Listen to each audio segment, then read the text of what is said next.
Assalamualaikum warahmatullahi wabarakatuh. Alhamdulillahi rabbil alamin, wassalatu wassalamu ala asrafil anbiya'i wal mursalin, sayyidina wa habibina wa syafi'ina wa maulana Muhammad wa ala alihi wa sahbihi ajma'in, amma ba'du. Para mahasiswa yang berbahagia, marilah kita panjatkan puji syukur kehadirat Allah Subhanahu wa taala yang telah memberikan kenikmatan kepada kita sehingga kita beraktivitas seperti biasa. Salam serta salawat kita sampaikan kepada junjungan Nabi kita Muhammad sallallahu alaihi wasallam yang membawa risalah Islamiyah sehingga kita mengetahui mana yang hak dan mana yang batil, dan mudah-mudahan besok di yaumul akhir kita mendapatkan syafaatnya, amin ya rabbal alamin.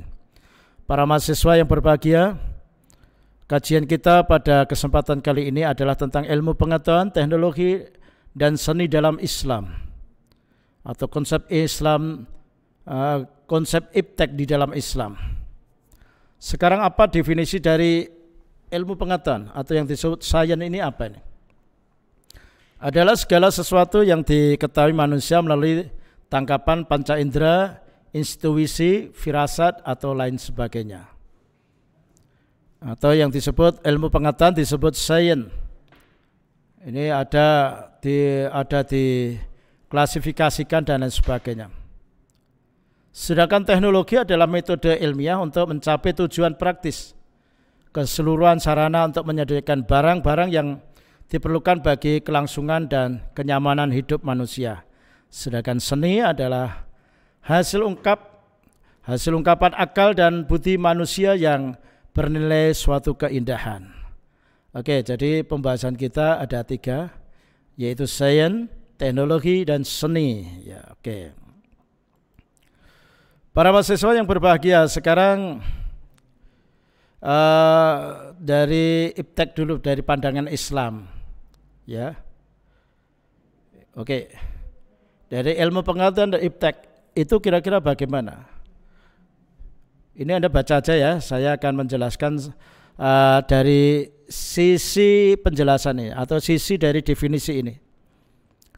Bagaimana sikap Islam terhadap perkembangan ilmu pengetahuan dan teknologi? Ya kan? Sekarang kita akan bahas tentang iptek ini kan orientasinya kepada modern. Ya kan, modern science atau scientific, yaitu bagaimana merubah suatu bentuk ke bentuk yang lain untuk kemanfaatan manusia. Itu namanya scientific atau modern science. Ya. Jadi sekali lagi, bagaimana merubah suatu bentuk ke bentuk yang lain untuk kemanfaatan manusia. Ya. Jadi dulu awal-awalnya, terutama pendidikan Islam dianggap menghambat adanya proses modernisasi. Ya, tapi sekarang sudah agak kedengaran lagi. Padahal konsep Islam di dalam modern itu jelas. Tadi kalau konsep modern science atau scientific saya mengatakan yaitu merubah suatu bentuk ke bentuk yang lain. Di dalam Quran surat Al-Hadid ayat 5 kan disebutkan wa anzalna hadida fihi ba'sun sadidu wa manafi'un linnas. Allah menurunkan besi, di dalam besi itu adalah ada suatu kekuatan yang hebat untuk kemanfaatan manusia. Besi dibuat komputer, Islam tidak bertentangan. Terus besi mau dibuat pesawat terbang, jelas tidak bertentangan. Konsep di dalam Quran jelas. Jadi sekali lagi, konsep modern, perkembangan ilmu pengetahuan dan teknologi di dalam Islam adalah sangat didorong dan sangat bermanfaat bagi manusia semuanya. Itu ya. Ini konsep tadi kami sampaikan di dalam Al-Quran. Terus ini masih dalam pandangan Islam tentang iptek, ya kan. Sekarang bagaimana integrasi iman, ilmu, dan amal? Mana integrasi iman, ilmu, dan amal ini dijelaskan. Dalam pandangan Islam, iman, takwa di satu sisi dengan ilmu pengetahuan, teknologi, dan seni di sisi lain, haruslah terjadi hubungan yang harmonis, tidak boleh dipisah-pisahkan. Sistem yang terintegrasi inilah yang dinamakan dengan dinul Islam. Jadi ada sinkronisasi itu disebut dinul Islam. Karena berarti telah memuat akidah, syariat dan akhlak ya. Itu nanti kita akan bahas tadi antara teknologi dengan sains, terus dengan seni ya. Nabi itu juga senang seni. Seni itu adalah indah. Jadi pada suatu ketika Nabi itu menyuruh Abdullah bin Mas'ud, ya Abdullah bin Mas'ud, silakan Anda ngimami sholat. Padahal orang yang paling hebat kan ya Rasulullah yang sering ngimami sholat. Loh kenapa engkau ya Rasul memerintah saya untuk ngimami sholat? Karena engkau bacaan Qur'annya bagus. Nah ini sebagai warning bagi kita ya. Kalau milih imam di masjid itu jangan yang tua. Sudah tua, batuk-batuk terus, sering lupa, bentar-bentar makmumnya mengingatkan subhanallah, subhanallah. Cari imam sholat walaupun muda, tapi bacaannya fasih. Jadi imam sholat itu adalah orang yang ahli Al-Quran fasih, bukan karena tuanya, ini keliru. Ya. Karena Pak Nabi juga pernah memerintah Abdullah bin Mas'ud untuk membacakan ayat surah Al-Quran karena dia itu adalah bacanya bagus. Nabi senang sekali. Terus yang selanjutnya lagi, tatkala Rasulullah itu hijrah dari Mekah menuju Madinah sampai ke sampai ke kota Madinah. Mau masuk kota Madinah itu pemuda-pemuda Madinah menyambutnya dengan dengan rebana, kalau sekarang hadrah itu ya. Jadi itu seni. Nah, di situ ada hadrah, ada terbangan. Ya Nabi salam alaika, ya Rasul salam alaika. Itu yang mengucapkan adalah orang-orang Madinah. Yang mengucapkan adalah pemuda-pemuda Madinah. Tapi Nabi diam. Nah ini termasuk sunnah, namanya sunnah takririyah. Sahabat lain mengerjakan sesuatu tetapi Nabi diam. Diamnya Nabi itu membolehkan. Jadi seninya hadrah zaman waktu itu adalah memang disetujui oleh Rasulullah Muhammad sallallahu alaihi wasallam. Begitu ya. Oh, kita kalau mempelajari Islam itu dari segi dimensi enggak ada habis-habisnya. Mudah ya. Oke. Para mahasiswa yang berbahagia. Jadi keutamaan orang-orang yang berilmu itu di dalam Quran surat Al-Mujadalah banyak sekali ya. Anda baca ini, saya tidak akan bacakan satu konteks, tapi saya menjelaskan dari sisi lain yang menguatkan yang ada di pada teks ini. Di dalam Quran jelaskan dan surat Al-Mujadalah itu yarfa'illahu alladhina amanu minkum walladzina utul ilma darajat. Allah akan meninggikan ya, Allah akan mengangkat orang-orang yang beriman dan orang-orang yang berilmu pengetahuan beberapa derajat. Kalau kita belajar tafsir ayatul ahkam, darajat bima'na ay manzilatul rafi'at, yaitu akan ditempatkan suatu tempat yang sangat tinggi. Ya kan? Dalam pembahasan sahabat Ibnu Abbas. Ibnu Abbas itu menjelaskan bahwa orang alim, orang soleh, sama-sama orang soleh. Yang satu alim, yang satu tidak alim. Alim itu artinya orang berilmu. Itu adalah jaraknya, yaitu 500 tahun perjalanan akhirat.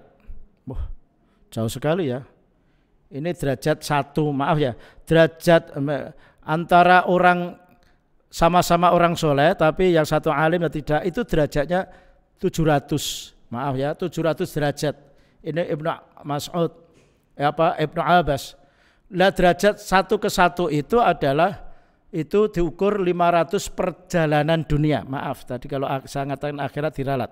500 perjalanan akhir. Makanya itulah yang namanya ilmu. Maka kalau mahasiswa pengen mempunyai ilmu manfaat, ingat sabda Nabi, al-ilmu ilmani, al-awalu ilmu fi qalbi wa dzalika ilmun nafi', ya kan? Wa ilmun nafi'. Jadi ilmu terus dimantapkan di dalam hati, terus dipraktekkan. Itu adalah ilmu yang manfaat. Tapi kalau ilmu fil lisanihi wa dzalika hujjatullahu ala ibnu Adam wa ilmu dhar, yaitu ilmu yang hanya berhenti pada lisan, mulut, tidak diamalkan, itu adalah sebagai dasar Allah membenci orang tersebut. Wa ilmu dhar, itu adalah ilmu yang madharat. Kalau Anda ahli katakanlah akuntansi, bermanfaatlah ilmu Anda, jangan sampai digunakan untuk untuk korupsi. Itu namanya sudah ilmu manfaat, ilmu nafi', gitu ya. Oke. Jadi ini kaitannya dengan ilmu. Terus ada lagi tanggung jawab ilmu terhadap lingkungan, yaitu harus mempunyai keselarasan, menjaga suatu tanggung jawab. Sekarang ada namanya kearifan lokal. Kearifan lokal itu harus peduli kepada lingkungan. Ya.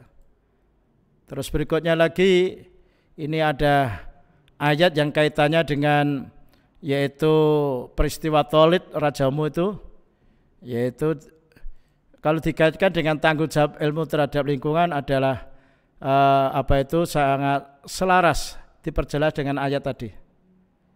Iptek dan seni dalam Islam.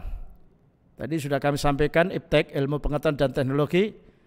Ini adalah merupakan suatu fenomena alam, di mana fenomena alam itu adalah dikaji dan diimplementasikan dalam suatu bentuk, dan bentuk ini sangat bermanfaat dalam kehidupan manusia. Ya kan?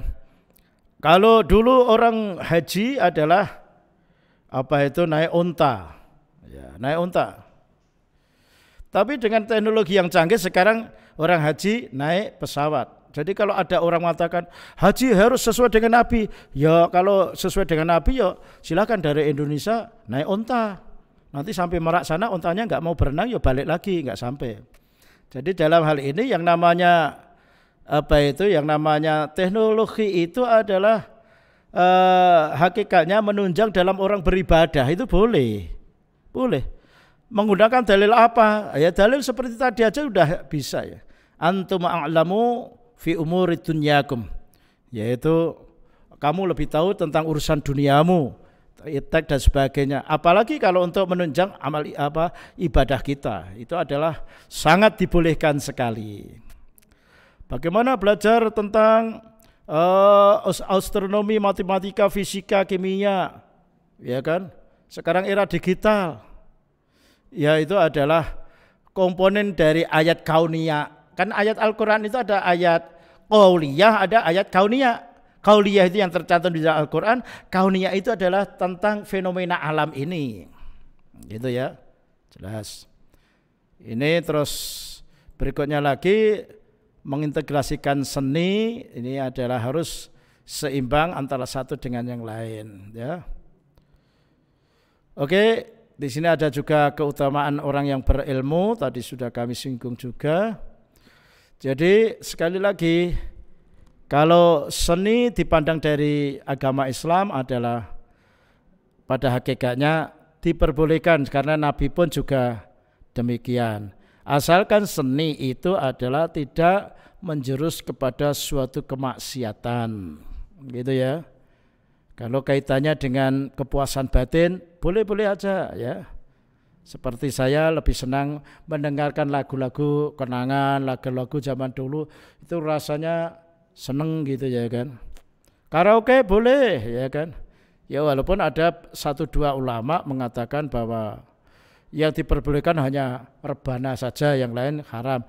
Itu hanya sebagian kecil karena berpegang pada suatu kitab tertentu. Tapi itu pun juga tidak perlu kita bantah, kan? Tidak perlu kita, karena yang dipegang adalah kitabnya itu.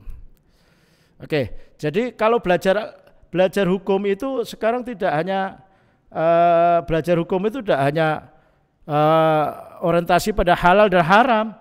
Sekarang berkembang ilmu, yaitu tidak hanya halal haram, tapi ini maslahat atau mafsadat, iki madharat apa maslahah. Nah itu dikaji dalam ilmu maqasid syariah. Nanti setelah ujian UTS akan kita bahas bareng-bareng. Gitu ya para mahasiswa ya. Oke, sampai jumpa lagi dengan acara dan gelombang yang sama. Sekali merdeka tetap merdeka. Usikum wa nafsi bitaqwallah. Wassalamualaikum warahmatullahi wabarakatuh.